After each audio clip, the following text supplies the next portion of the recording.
আম sorry ভাইয়া, তোমাকে মরতেই হবে। অনেক সহ্য করেছি, এই সমস্ত সম্পত্তি এখন থেকে আমার।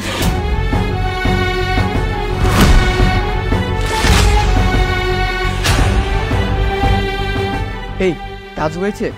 হ্যাঁ, কাজ হয়েছে। তাড়াতাড়ি চলো, দলিলগুলো চেক করতে হবে, অর্ডার হবে। তাড়াতাড়ি আসো।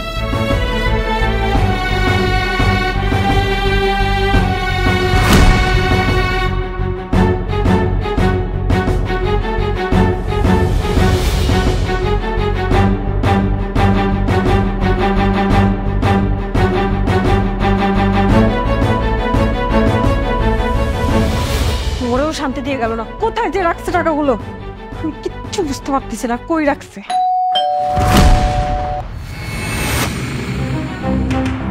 এই সময় আবার কে এলো? তুমি এখানে দাঁড়াও, আমি দেখে আসি। এ কি নীলা এখানে? না না, ওকে কিছুই বুঝতে দেওয়া যাবে না। স্যার আমাকে আসতে বলেছিল, কিন্তু ভাইয়া তো ঘুমাচ্ছে। আপনি এখন আসুন, পরে আবার আসবেন। কিন্তু স্যার তো আমাকে ফোন করেছিল আসার জন্য। আমি তো আপনাকে বললাম যে ভাইয়া ঘুমাচ্ছে। আপনি কি আমার বাংলা কথা বুঝতে পারছেন না? ভাইয়াকে এখন ডাকা যাবে না।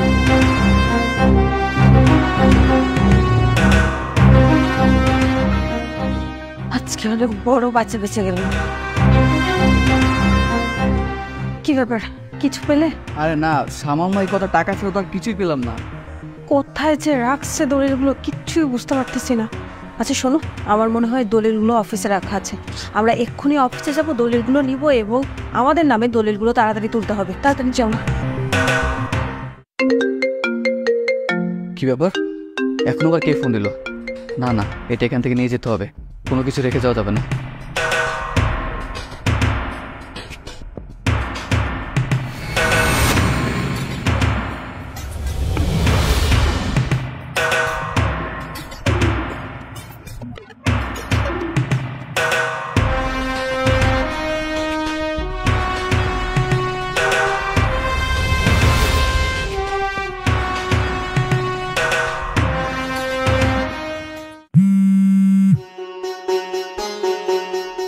হ্যালো নীলা, কোথায় তুমি? আমি তো বাসার নিচেই আছি। আচ্ছা তুমি জলদি আমার বাসায় আসো। আচ্ছা ঠিক আছে, আসছি এখন।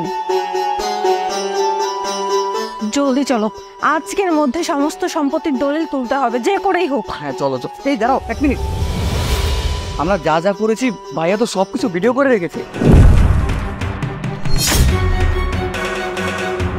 তার মানে ভাইয়া মারা যায়নি, আমাদের এখনই বাসা যেতে হবে। তাড়াতাড়ি চলো।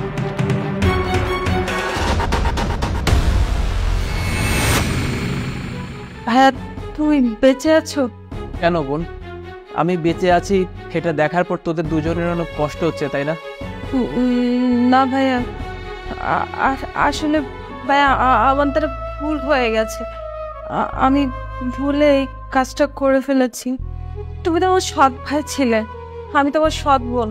আমি সবসময় মনে করতাম তুমি যদি এই সম্পত্তির ভাগ আমাকে না দাও, মা মারা যাওয়ার আগে সব সম্পত্তির মালিক তোমাকে করে দিয়ে গেছে, সব সম্পত্তি তোমার নামে লিখে দিয়ে গেছে, আমাকে একটুও সম্পত্তি দেয়নি।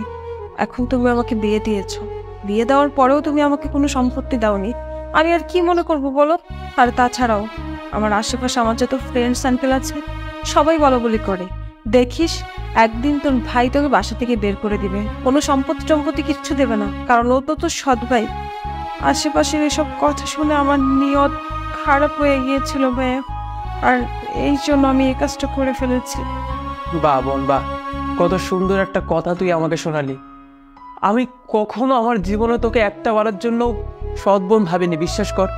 আমি সবসময় ভেবে এসেছিলাম তুই আমার আপন বোন। মা যখন মারা যায়, মা মারা যাওয়ার সময় আমাকে বারবার বলে গিয়েছিল যে আমি যেন তোকে মায়ের অভাব কখনো ফিল করতে না দেই। আর তারপর থেকে আজ অবধি আমি কখনো তোকে একটু আদরের কমতি রাখিনি, বিশ্বাস কর। ছোটবেলা থেকে এই পর্যন্ত তুই আমার কাছে যা যা আবদার করেছিস আমি সমস্ত আবদার তোর পূরণ করেছি। এই যে ব্যবসা বাণিজ্য, আমি বাইরে কাজ করি, টাকা পয়সা ইনকাম করি, কার জন্য বলতো? তোর জন্যই তো নাকি? তোর মুখের দিকে তাকে আমি এখন পর্যন্ত বিয়ে করিনি। আরে আমি যদি মারা যেতাম তাহলে সম্পত্তি কার হয়ে যেত? তোর হয়ে যেত। বা আমি অবশ্যই মারা যাওয়ার আগে সম্পত্তি আমি তোর নামে লিখে দিয়ে যেতাম। এতটুকু কি বিশ্বাস আমার উপর তোর ছিল না? তুই ভেবেছিস আমি তো সৎ ভাই বিধায় এই সম্পত্তিগুলো আমি তোকে দেবো না, তাই না? বাইরের মানুষজন তোকে বললো যে আমি তোর সৎ ভাই, একদিন আমি তোকে বাসা থেকে বের করে দিব, আর তুই সেই কথায় বিশ্বাস করলি। এই যে ছোটবেলা থেকে এই পর্যন্ত এত ভালোবাসলাম তোকে, এত আদর দিলাম, এগুলো তো একটু মাথায় আসলো না। তুই শেষ পর্যন্ত আমি অসুস্থ বিধে আমাকে এভাবে মেরে ফেলতে চাইছিলি। এই কাজটা তুই কি করে করতে পারলি বোন বলতো? তোর কি একটা বড় বিবেকে বাঁধলো না যে মা মারা যাওয়ার পর যেই ভাই আমাকে কোলে পিঠে করে মানুষের মতো মানুষ করার চেষ্টা করেছে, সেই ভাইকে আমি কি করে বালিশ চাপা দিয়ে মেরে ফেলছি? ভাইয়া আই এম রিয়েলি সরি ভাইয়া, আমি আসলে কাজটা করতে চাইনি, কিন্তু সম্পত্তির লোভে পড়ে আমি কিভাবে এই কাজটা করে ফেলেছি আমি সেটা নিজেও জানি না ভাইয়া, আমাকে মাফ করে দাও। আপনারা দুজন কি কোনো মানুষের কাতারে পড়েন?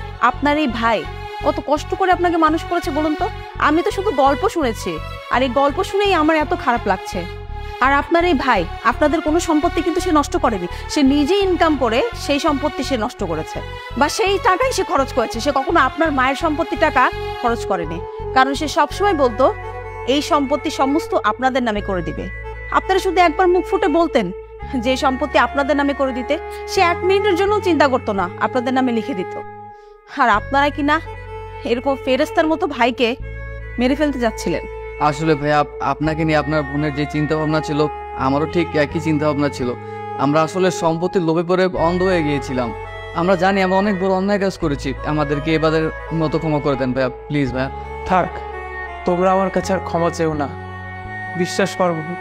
আবার এখনো ভাবতে না কষ্ট হচ্ছে যে তুই আমাকে এইভাবে মেরে ফেলতে চাইছিলি, কিন্তু কি আর করার, তুই আমার বোন বলে কথা, আমার কাছে যেহেতু ক্ষমা চেয়েছিস আমি তো নিরুপায়, ক্ষমা তো আমাকে করে দিতেই হবে। কিন্তু বোন, এরপর থেকে কখনো আর এমন কাজ করিস না, বিশ্বাস কর। তোরা যদি চাস আমি এই সম্পত্তি তোদের নামে এখনই লিখে দিয়ে আমি বাসা থেকে চলে যাচ্ছি, বিশ্বাস কর। আমি তোদের সাথে কোনোদিনও আসবো না। আমি চাই না আমার জন্য তোরা অসুখী থাক, আমি চাই না। আমি সবসময় চাই তোরা দুজন ভালো থাক, তোদের দুজনের সুন্দর একটা সংসার হোক। আমাকে নিয়ে তোদের ভাবতে হবে না, তোরা ভালো থাকা, আমি এটাই চাই।